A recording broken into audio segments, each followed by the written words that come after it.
Hey YouTube, it's Mr.Iceshard here, and we're back for another Hajime no ipoo chapter, which is going to be 13-14. And the chapter title is Somebody Please. Again, it's another quick page turner, you know what I mean? It's a really good chapter actually. I'm really excited to quick rundown and a quick review, and also basically a quick read through. But yeah, 18 pages, more than the last time, so. But yeah, I was basically kind of right. It looks like Billy doesn't really last that long, unfortunately. Billy McCullen, if I remember correctly. But yeah, and Billy comes back with an attack, but it does not connect with Ricardo and at all. Also, his arm is busted up. Again, when I mentioned last week, when actually a lot of Mexican fighters will like constantly punch regardless of your guard. So, and obviously there's only so much that your hands could take, well, your arms could take really. So that was consistent, and he just non-stop again, like his L guard or the Philly shell basically was demolished. The funny thing is, looking back when I said last week where he's his fighting style, or at least stance, is similar to Floyd Mayweather. He didn't move like him. He did not move like him. Again, he was against the rope, but he just stood in one place. No matter how much your guard is, eventually it will break. So, and is this constant punishment? I'll edit some stuff, and that way you can see, but it is constant. And now you see more of like ipoo's like inner monologue where he sees, you know, kind of like could even measure up to him, you know, Ricardo. Because eventually, I mean, as fans, I think sooner or later we will see ipoo come back in the ring, and I think he needs to start from the ground up. I do want him to fight another, like, I don't think he needs to fight a Japanese fighter. I think ipoo does need to fight a little bit more outwards, like maybe, I don't know if another Mexican fighter will help, probably, but we'll see. And yeah, ipoo knows that Ricardo's lonely in the top, which is crazy.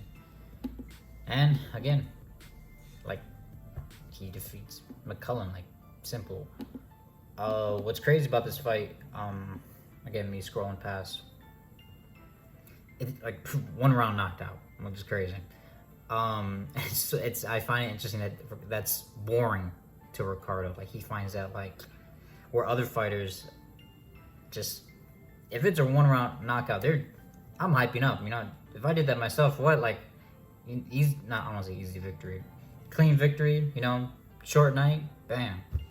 But for Ricardo, he's dissatisfied, which is okay, Saitama. You know what I mean? Like, damn. But and then again, you see more in a monologue where he says he doesn't wish for fame or fortune.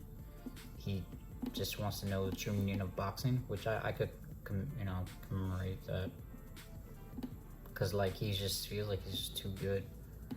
And yeah, it's just kind of insane, even passing through, you know, just chapter by chapter, and ipoo thinking again where like all the matches he faced, you know, he pulled through, you know, all the training, like most of his fights were hard, like tough, and like, and he always had to, I don't want to say learn something new, but definitely adapt to his opponent.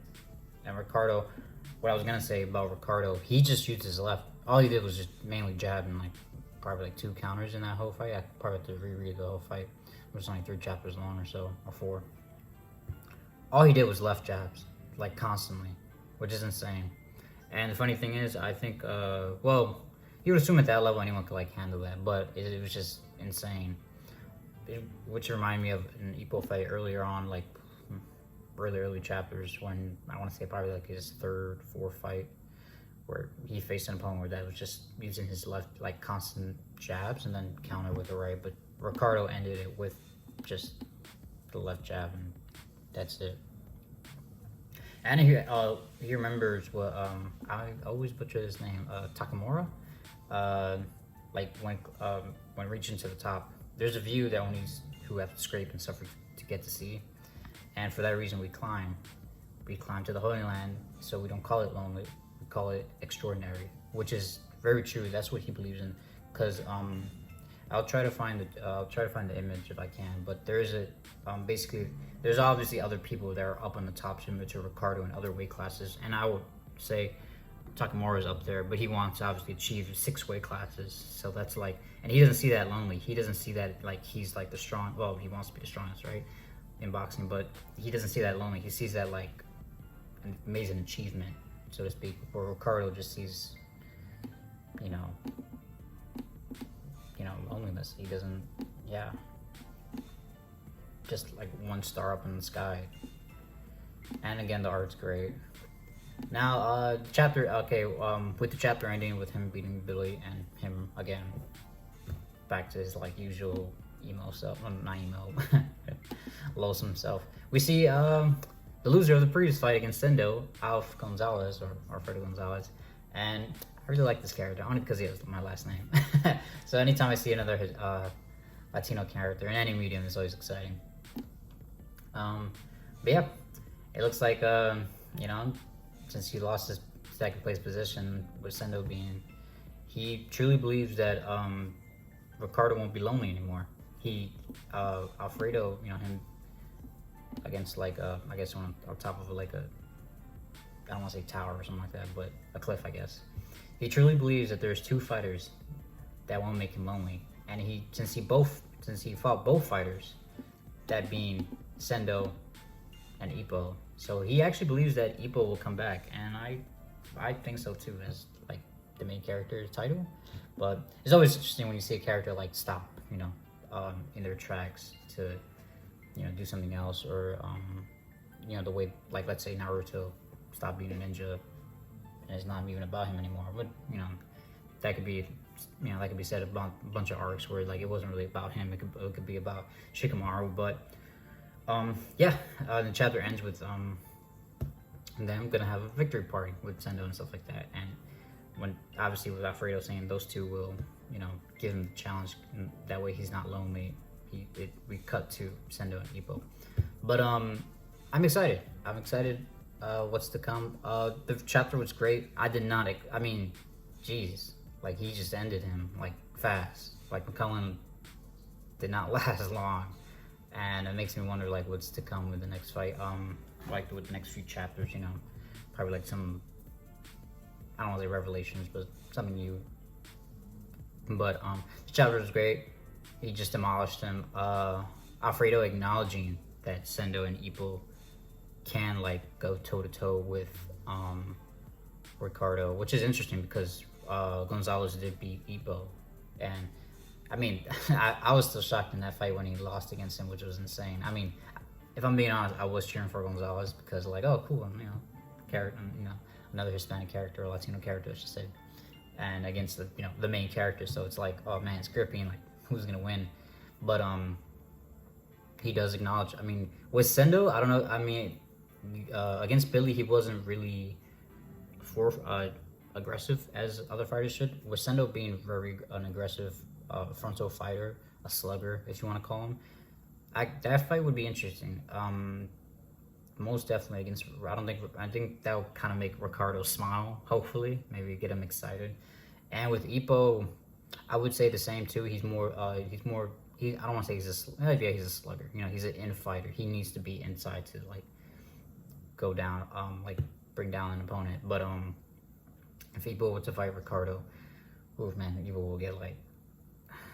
I mean, he could dodge the jabs for sure, but like only so much. And eventually, like, you know, Ricardo has God eyes and could predict goddamn moves. But yeah, that will be a intense fight for Ipoo for sure. Like if that fight, I don't know, man. Like Ipoo will probably go down twice, but still obviously push on and hopefully bring him down. But we'll see. But anyway, that was a quick review of the chapter 13-14.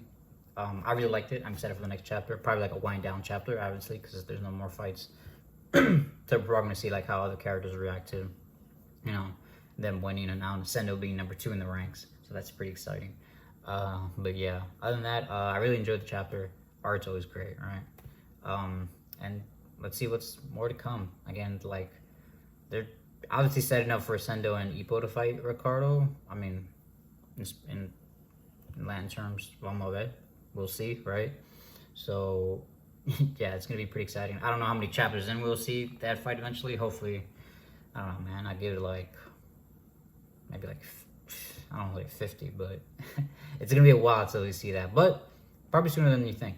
You know, could be a little not time skip, but you know, progress of time where a few months pass or like a month pass where they're still training and stuff like that. And then now that he's second place, he could actually face to be number one, and that'll be pretty insane. But other than that, I hope you like this video. Give it a like if you can. Give it a dislike if you want. Doesn't really matter. Subscribe, share. Also, I will link the chapter below because there's one thing I'd like to mention. I do read scanlations. Hajime was not officially translated in here in the West, so the only way you can get it is through scanlations, and I will link it below from the subreddit. So I always want to thank the person that translates this, and I will link it below. So please, if you want to read it yourself, please do. And other than that, I do have a Twitch channel. I'm gonna be start streaming soon. Just subscribe and you see me on. Definitely this weekend for sure. I'm gonna try to stream a fun little game. But other than that, it's been Mr. Iceshard. Other than that, live on.